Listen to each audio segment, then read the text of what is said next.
उद्देश्य है जगधर प्रकल्प कार्यकारी हेले तेलुकोई संपूर्ण जलमग्न हम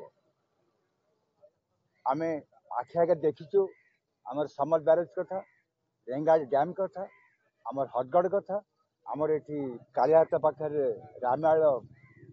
नदी कथा चंडाधर कथा से सब लोक मैंने विस्थापित होती हीनस्था होती कहीं ठीक ढंग से कंपनसेशन से पाई ना आम आखि सामने आम लोक दयनीय होगापी आम न देवार प्रचेषा करी तेलुकोई बंद करी सरकार जो डिक्लेयर कर चकधर प्रकल्प को करने केउंझर अंचल तेलुकुई अंचल करदांगी अंचल कई उपकृत हेबे तेणु या आम तीव्र भाव में विरोध करने चाहूँ विरोध कर सरकार को जनवाई चाहूँ